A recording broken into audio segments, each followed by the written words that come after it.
Screen पे जाएंगे तो आप अगर कभी भी किसी भी स्टॉक्स को आप अगर क्लिक करते हैं तो आपके सामने एक स्क्रीन खुल के आता है जहां पर ये फंडामेंटल बोल करके आपको दिखता है। आपको दिख रहा होगा स्क्रीन पे।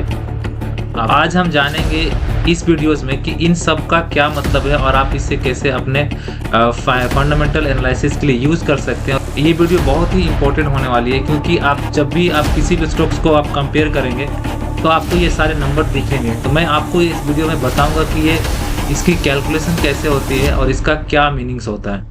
तो चलिए एक एक करके हम आज इसे समझते हैं। क्या होता है? मार्केट कैप होता है जो नंबर ऑफ शेयर जो होती है कंपनीज की, नंबर ऑफ शेयर, इसको अगर हम मल्टीप्लाई करते हैं हमारे जो करेंट मार्केट प्राइस है, करेंट मार्केट प्राइस, तो ये निकल के आता है मार्केट की मार्केट कैप को हम समझते हैं सिंपली जब जितने भी नंबर ऑफ शेयर जो कंपनी ने फ्लोट की हुई है मार्केट्स में मल्टीप्लाई कर देंगे जो मार्केट करंट मार्केट प्राइस चल रही है अभी, तो वो निकल के आ जाएगा मार्केट कैप। इससे हम क्या समझ सकते हैं? इससे समझ सकते हैं कि कंपनी कितनी बड़ी है। समझते हैं कि कंपनी जो है वो 3 कैटेगरी में बांटा जाता है। वो किस हिसाब से हम लोग डिसाइड करते हैं?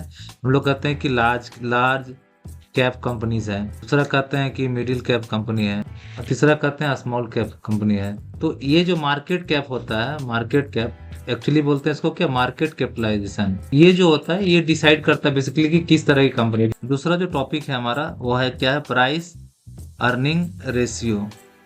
और यहाँ जो TTM लिखा हुआ है इसका मतलब है ट्रेलिंग 12 मंथ, मतलब लास्ट 12 मंथ के का जो भी अर्निंग और प्राइस है उसी को इसने बेस करके बनाया है। करेंट मार्केट प्राइस है, करेंट मार्केट प्राइस, इसको हम अगर अर्निंग पर शेयर से डिवाइड कर देते हैं, अभी मैं बताता हूँ EPS क्या होता है करेंट मार्केट प्राइस से, तो ये निकल के आता है क्या, प्राइस अर्निंग रेशियो। समझ में आया आपको?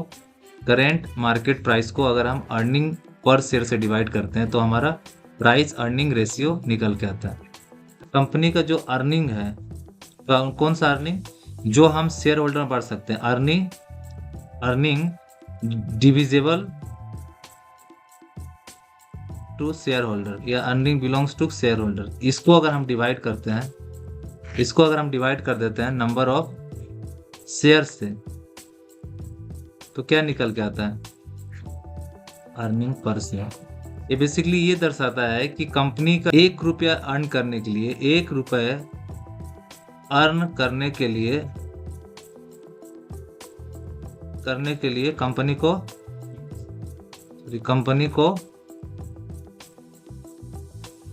कितना देना होगा मतलब अगर किसी कंपनी की अगर हम earning price earning ratio equal to 5 है, तो इसका क्या मतलब निकल के आता है? मतलब निकल के आता है कि कंपनीज को 1 रुपये अर्न के लिए कितना लगाना होगा, for 1 rupees earning we should have to pay ₹5। समझ रहे हैं? मतलब 1 रुपया कमाने के लिए कंपनीज को कितना पैसा लगेगा, हमें कितना देना पड़ेगा, 5 रुपया, तब हमें कितना कंपनी अर्न करके देगी, 1 रुपया। यही होता है price earning ratio. PB ratio का मतलब होता है प्राइस टू बुक वैल्यू। कंपनी की जो करंट मार्केट प्राइस है उसको हम कंपनी की जो बुक वैल्यू है, बुक वैल्यू पर शेयर, अभी हम बुक वैल्यू भी आपको बताते हैं क्या होता है। तो कंपनी की जो करेंट मार्केट प्राइस है उसको अगर हम डिवाइड कर देते हैं बुक वैल्यू पर शेयर से, तो कंपनी का निकल के आ जाता है, क्या निकल के आ जाता है, प्राइस बुक वैल्यू रेशियो। ठीक है? अभी किसी कंपनी का प्राइस बुक वैल्यू अगर 15 है, इसका मतलब है कि कंपनी की प्राइस जो है वो इसके बुक वैल्यू के 15 टाइम्स है। किसका? बुक वैल्यू का 15 टाइम्स है करंट प्राइस अभी किसी कंपनी का। यही मतलब निकल के आता है। अगर किसी का बुक वैल्यू 15 से अगर है तो, ठीक है, ये समझ में आया आपको। अब तीसरा देखिए, इंडस्ट्रीज भी लिखा हुआ, वो पूरे कोई पर्टिकुलर इंडस्ट्री के पर्टिकुलर इंडस्ट्री सेगमेंट का, जैसे कोई फार्मा सेक्टर का है, फार्मा सेक्टर, या फिर जिस फील्ड में कंपनी है उस फील्ड की जो सभी कंपनी का जो एवरेज पी होगा, एवरेज प्राइस अर्निंग, वही लिखा हुआ है इसमें।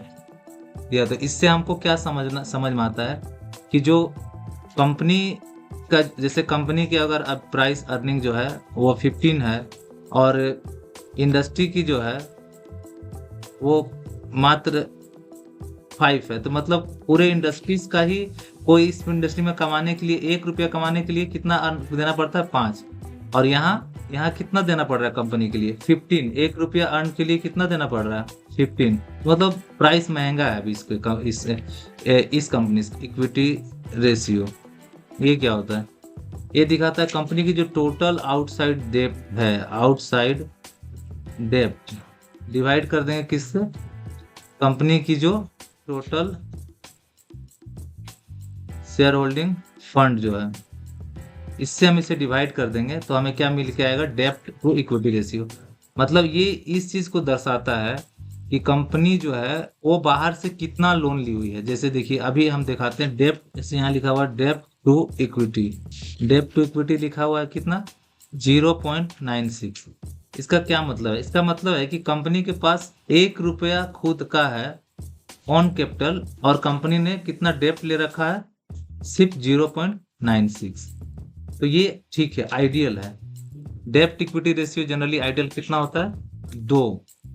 बुक वैल्यूज क्या है, देखिए बुक वैल्यूज क्या होता है, कंपनीज की जितनी एसेट्स हैं उसमें से जितने लोन्स हैं, जितने लायबिलिटीज हैं, इसको माइनस कर दीजिए, ये निकल के आया बुक वैल्यूज। अब बुक वैल्यू पर शेयर कैसे निकलेगा, बुक वैल्यू पर शेयर, ये कैसे निकालिएगा, इसको डिवाइड कैसे करिएगा, आपको टोटल कितना हो, आपका बुक वैल्यू जो भी रहेगा कंपनी का वो रखिए और नंबर ऑफ शेयर से डिवाइड कर दीजिए, निकल के आ जाएगा आपका बुक वैल्यू पर शेयर। तो ये बेसिक्स फंडामेंटल था जो मैंने आपको समझाया। अब इसको ही आप यूज कर सकते हैं समझने के लिए किसी भी कंपनी के ओवरऑल प्रोफाइल को।